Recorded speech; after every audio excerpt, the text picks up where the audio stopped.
Hi, everyone. So in the middle of a bunch of talks about real experiments with real data, I'm going to tell you something a little bit more speculative and interesting. Also a nice complement to the last talk as a different way of doing dark matter direct detection. When I give talks about this, I always like to show the nice creative artwork people have put together for popular articles about some of this work. This is probably my favorite cartoon that people have made. It's also probably the least scientifically accurate depiction of what we actually want to try and do with mineral detectors, but it's a pretty picture, so I like to flash it. I also wanted to advertise for people who are interested in more information. We put out a white paper for mineral detection of neutrinos in dark matter, and we've actually formed somewhat of a small, loosely associated community of groups across North America, Europe, and Japan. It's a multidisciplinary group, and I'm sure I'll convince you of the multidisciplinary aspects of this project by the end of the talk. We actually had a meeting here in Trieste, right across the street at IFPU 1 year ago with some small subset of these people. And we're having another one in Washington, D.C. Beginning of next year.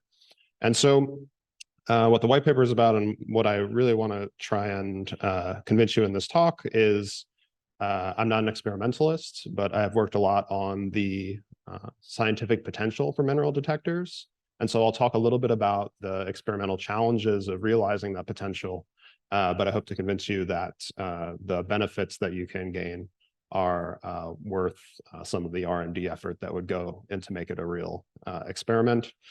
And I should also say that in the white paper, there's a lot of good information, some updates from the different, I think, 8 or so groups that are actually starting some preliminary experimental work to try and make mineral detectors a real experiment. And so the last speaker, he did a very good job of talking about direct detection in liquid xenon TPCs. So I will just skip over all of that and just flash a comparison of the kind of signals that we're looking for the RIMP recoils.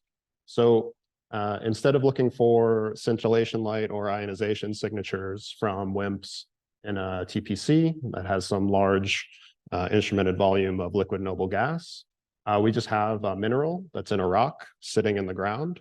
And what you're looking for, these are fission tracks in mica, but just to give you an idea, these are the kind of signatures that you're looking for. So in certain materials, nuclear recoils, recoiling off of WIMPs or neutrons or what have you, will leave persistent damage features like these tracks that you can go and then look for. And so that's the signature that you're looking for. And we're trading the large exposure of having a very big detector, right, that runs for, say, 10 years or 1,000 live days, however you want to measure it, to a smaller rock that's maybe centimeters in linear dimensions that can be pulled out of a borehole in the ground, but has been sitting there for geological time scales. And so by trading exposure time for mass, you get a similar or even bigger exposure, although that comes with some cost, which I'll talk about. So in addition to being able to probe rare events, you can do very interesting science by having your exposure come from looking back in time. In particular, if you go beyond just thinking about the average sort of signatures that you can look for as the solar system rotates around the galaxy once every 100 or 200 million years or so, the Milky Way halo component of the dark matter signal you expect to see, that's going to be roughly constant in time. And so in this plot on the left, you can see the number of tracks you expect to record from a signal as a function of time. And the green line shows the Milky Way halo, and that's just some linearly increasing function of time. The dark matter density is roughly the same wherever you are in the halo.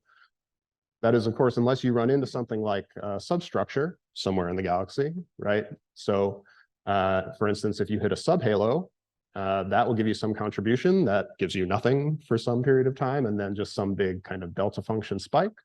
And then any samples that are younger than whatever time you hit that substructure, you'll see those extra recoils. There's also slightly more exotic scenarios, such as if you have multi-component dark matter in which one of the dark matter components is dissipative. You can form this sort of coplanar with the galaxy dark disks. And the vertical motion of the solar system, right, into and out of the dark disk will give you this sort of periodic signature that, again, if you have samples of several different ages, you can try to distinguish this from just a signal that you would get in the ordinary Milky Way halo. And I'll get back to that example at the end of my talk. So the reason why this has become a little bit more popular now, people have tried these searches looking for dark matter minerals, say 30 years ago. There was some preliminary work. But in the meantime, there's been a lot of advances in the material science end of things, such that a lot of the bottlenecks that I'll talk about can be mitigated or solved. And so in particular, if you think about how transmission electron microscopy works these days, these are pictures of ions that have been fired into or out of various natural and synthetic materials. And if you look at the length scales here, really what you're imaging in these diffraction patterns are individual lattice sites in the material. And the tracks that you're looking for are kind of these amorphous blobs that you see, right? In the profile of one sitting here. And so it's using techniques like this that allow you to, at scale, that allow you to do a rare event search and try to detect WIMP dark matter. And so a couple of specific scenarios that we've benchmarked in some of the work that we've done for our projected sensitivities are using some kind of electron microscope or a helium ion beam microscope, which is the same idea as an electron, but instead of firing electrons to do your imaging, you're firing helium ions. But the point is, this gives you something like nanoscale resolution. Okay, and so this is a picture of, I think it's some biological sample, like a rodent kidney or something or other. All the pictures in these papers are always semiconductors or some kind of weird animal. They're never nuclear recoils, but that's what we're working on. But the idea here is that since one of the bottlenecks I was talking about was just being able to only image in 2 dimensions. So when you got pictures like this one, this comes from TEM and mica. And so what you're doing is mica has this fairly unique property where you can basically cleave off and peel small pieces. And I think one of the mics is hot, maybe. But anyway, so you can use those to scan in TEM, for which you need this sort of like thin sheet in order for the technique to work. Also, in order to see the damage, you have to do this chemical etching. And so the sample preparation time gives you this bottleneck. Also, just the manifestly 2-dimensional nature takes away some of your energy resolution that you would need to do a proper WIMP search or to do it a little bit better than they had in the past. And so what you can do is combine some of these other nanoscale techniques with these advanced ablation methods where you're essentially sequentially imaging and then ablating away the part of the sample that you just imaged and then imaging again, right? And to do this sort of serial technique. If you're willing to trade a little bit of energy or track length resolution for exposure, you can go to something like a synchrotron and do small angle X-ray scattering. And so the picture at the bottom is showing some nanoporous glass sample where you just get this mapping of the electron density down to 15, or even with like a hard X-ray scattering FEL, you can sort of do like 10 nanometer spatial resolution. But you can also try and look for tracks this way. And this is a manifestly 3-dimensional technique, which you can try and image these tracks. And so the main focus of the experimental groups, like I mentioned before, is trying to get techniques like these ones, if not exactly these, to work so that you can image these tracks at scale.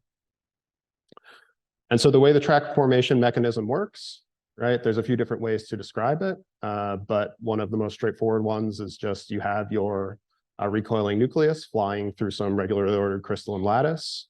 And then if you have sufficiently non-conducting material, so usually any kind of natural mineral, Coulomb repulsion will push these atoms apart. And that's how you wind up with these amorphous tracks that you see in your microscope. This description also lends itself to a particularly straightforward calculation of the track length, which is sort of our proxy for nuclear recoil energy. And so for given nuclei in a given material, you get something like a one-to-one correspondence between the track length you expect to see and the initial nuclear recoil energy. And so in this plot on the bottom right, you can compare, this is, I think, the constituent nuclei of epsonite recoiling in epsomite. It's not really important, just to give you an idea. But if you take this sort of 15 nanometer resolution for small angle X-ray scattering and you say, what is the nuclear recoil energy that corresponds to in this material?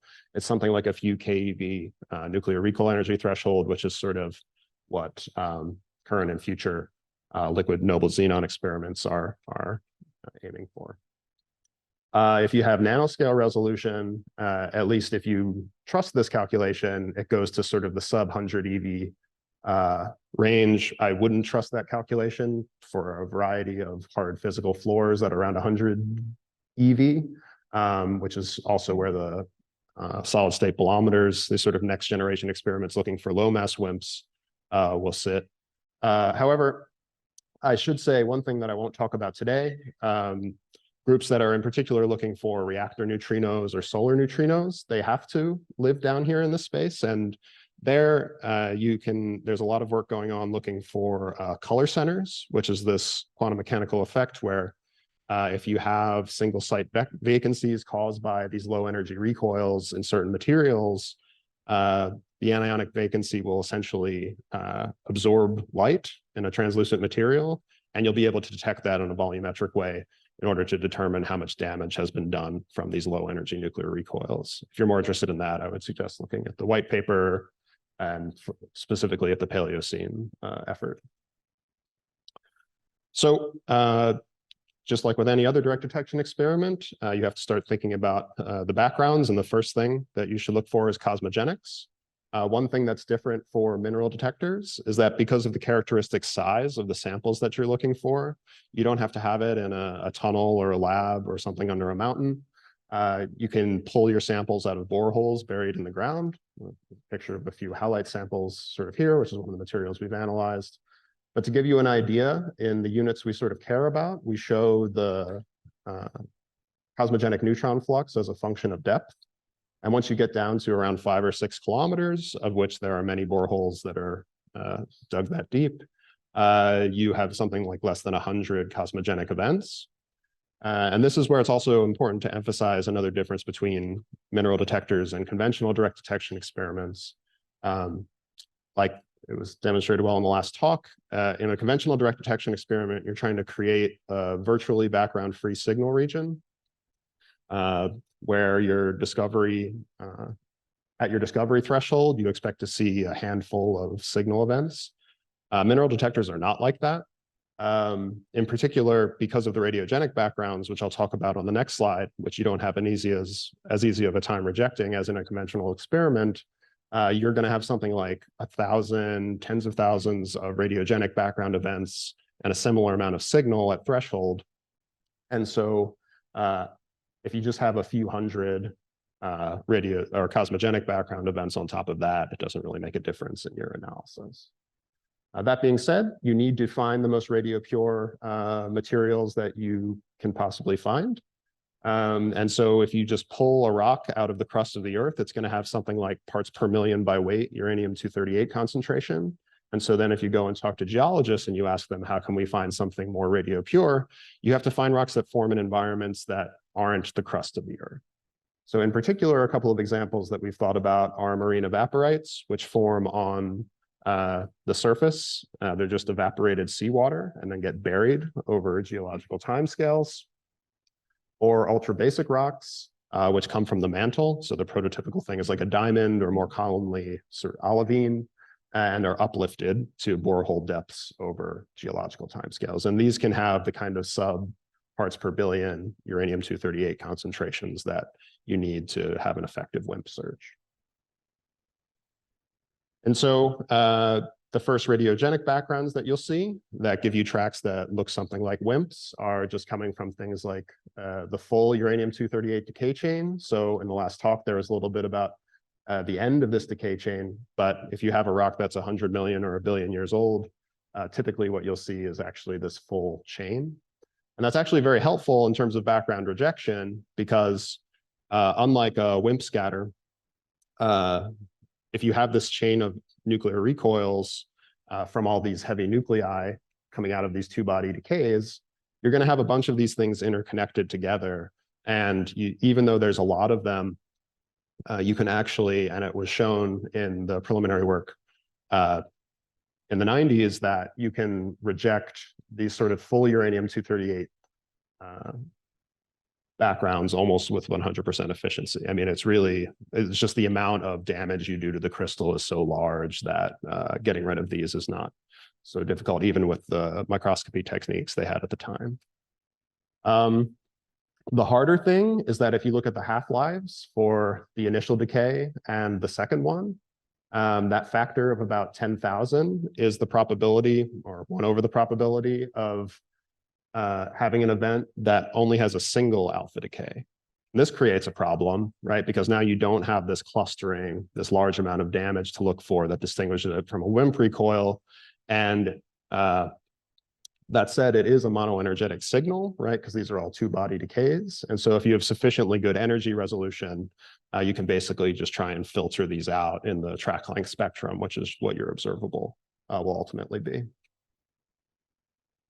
The much harder thing to get rid of that I mentioned a little bit earlier is just neutrons coming from spontaneous fission and alpha N interactions. And so if you have something like a spontaneous fission event, although this happens much more rarely than, say, an alpha decay, unlike a conventional experiment, we don't have coincidence timing in any way to do active background rejection. And so what will happen when you have a fast neutron that gets in or around your mineral sample is it'll just downscatter and downscatter off nuclei until it gets below sort of the effective recoil energy threshold of your detector. And so you just have to count them, calibrate against them, and look for signals that give you a similar or even a little bit less number of events. Okay, I sort of went a little bit quickly through the alpha recoil background, but there's an interesting application here for machine learning and data analysis more generally. In particular, if you're looking for these alpha recoils, again, you have these chains, which is sort of in this picture here on the left. And if you just start putting some numbers together back of the envelope, you can say, I need 15 nanometer 3D resolution of a few centimeters size sample. That gives you 10 to the 19 mostly empty voxels or 3D pixels in which you need to look for your signal and background. So that's a lot of data. The high resolution benchmark, I think, goes up to near like a zettabyte of data. And so it's just a lot to do a rare event search with. And then if you talk about the first thing that you'll see, which are these alpha recoils, if you calculate that in a very radio pure material, only 1 out of every million of those voxels is going to contain a piece of those alpha recoil tracks, right? And so not only do you have a lot of data to handle, you have very sparse features that you need to look for. And so this is sort of an opportune application for machine learning and convolutional neural networks. Fortunately, people in the material science community have thought about this a little bit in pictures like this from the paper I grabbed below. However, they've done these kinds of searches for samples that are feature rich and not anything like the sparsity that you expect to see here. And so something that I want to work on personally to work towards the feasibility of mineral detectors is trying to get the data analysis to a stage where you can apply these kind of techniques to rare event searches with mineral detectors. So all that being said, the payoff is sort of shown in these last couple of slides.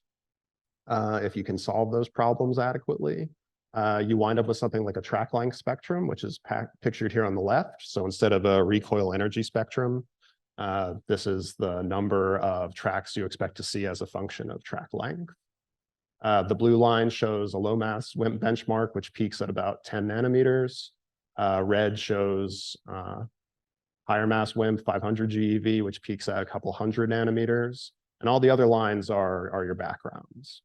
And so for the low mass WIMP case, just like in a conventional detector, the first thing that you'll run into is the solar neutrino background. And so you'll have some kind of a solar neutrino floor, just like you do in a conventional experiment. However, you just have to remember that instead of these spectra being populated by a handful of events, you have thousands or tens of thousands of events. So you actually have a spectrum to work with. And so if you can calibrate against these backgrounds sufficiently well, you can actually gain quite a bit of sensitivity going down towards what is the liquid xenon neutrino floor in conventional direct detection experiments. And so the plot on the right is showing the usual dark matter nucleon scattering cross-section as a function of WIMP mass, and we have our high resolution and high exposure benchmarks showing projected sensitivity for a couple of different minerals. And you can see that if you can solve the track reconstruction formation questions for the lower mass WIMPs, you really can do quite well down here. Out at higher masses, it's hard, particularly if you look at this orange line here on the left. Those are the radiogenic neutrons, and that is just a long flat background that you get when you just have all of these down scatters, right? And that's going to sit 1 or 2 orders of magnitude on top of the peak of your signal. These normalizations are sort of fixed by the where current experimental limits are, right? And so you actually, because again, the number of events that you have in your spectrum, this is something more like an LHC search, right? Where you have this sort of flat background and you're looking for a bump on top of that flat background with these populated spectra. And you can start to be competitive with current experiments, although I would say the sort of 100 to TeV mass WIMP is a little bit harder just because of the radiogenics. But one thing you can do that no other experiment really can is looking at these time-dependent signatures. And so the track length spectrum here on the left is just showing the combined backgrounds here in black. The Milky Way halo signature, which was in the last slide, is plotted here in green. And from a single dark disk crossing, remember the disk dark matter component is distinct from the halo component, right? So it has its own cross-section and mass.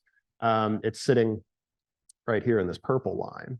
And so this plot on the right is similar to the one on the last slide, except now what you're trying to do is distinguish the signal that you would have from a just Milky Way halo and the Milky Way halo plus dark disk component when you have these crossings from the solar system moving into and out of the disk. And so what you're actually constraining here is the cross-section of dark matter in the disk times the surface density of the disk itself. So this is just the column density when the solar system passes through the dark matter in the disk. And these numbers can be are promising in that they're can be particularly helpful as a complement to observational constraints, which really only know about sigma. And so the combination of those two things or big sigma, right, can help you constrain little sigma, which is the scattering cross-section, talking about the particle physics aspects of these models. Another thing I wanted to say that sort of generalizes to other time-varying signals is that to make these projections, we have these systematic uncertainties on, say, measuring the age of the mineral, its uranium concentration, the neutrino fluxes. We assume those as nuisance parameters in this kind of likelihood analysis. And the point here is that if you have these time-dependent signals, right, and we have sort of like these 5 detectors that are of different ages, you can take these nuisance parameters to infinity, basically saying in a frequentist way that you don't have any external control over the systematics of your backgrounds at all. But there's enough information just sitting in this track length spectrum, right, such that as long as you have samples that are before or after the time-dependent signal that you have, even if it's just 2, you really don't lose that much sensitivity. And so we've gotten into a lot of arguments with referees and people at conferences about these numbers. But the point is that if you have enough data such that you don't really have to assume anything from external measurements about your systematics in order to find these kinds of signals. And so I hope I've convinced you that mineral detectors are useful to look for rare or previously occurring events. In addition to WIMP dark matter, you can look for things like core collapse supernova neutrinos or composite dark matter, which is also mentioned as sort of like Planck scale dark matter. That was mentioned in the last talk. But I'm mainly focused on working on the feasibility of mineral detectors. Like I said, all the experimental groups are kind of trying to hit this guy first, which is just getting the readout to work, because if that doesn't work, then nothing else will. And a way that I personally am contributing to this is trying to find a way to handle all the data using machine learning techniques. Thank you.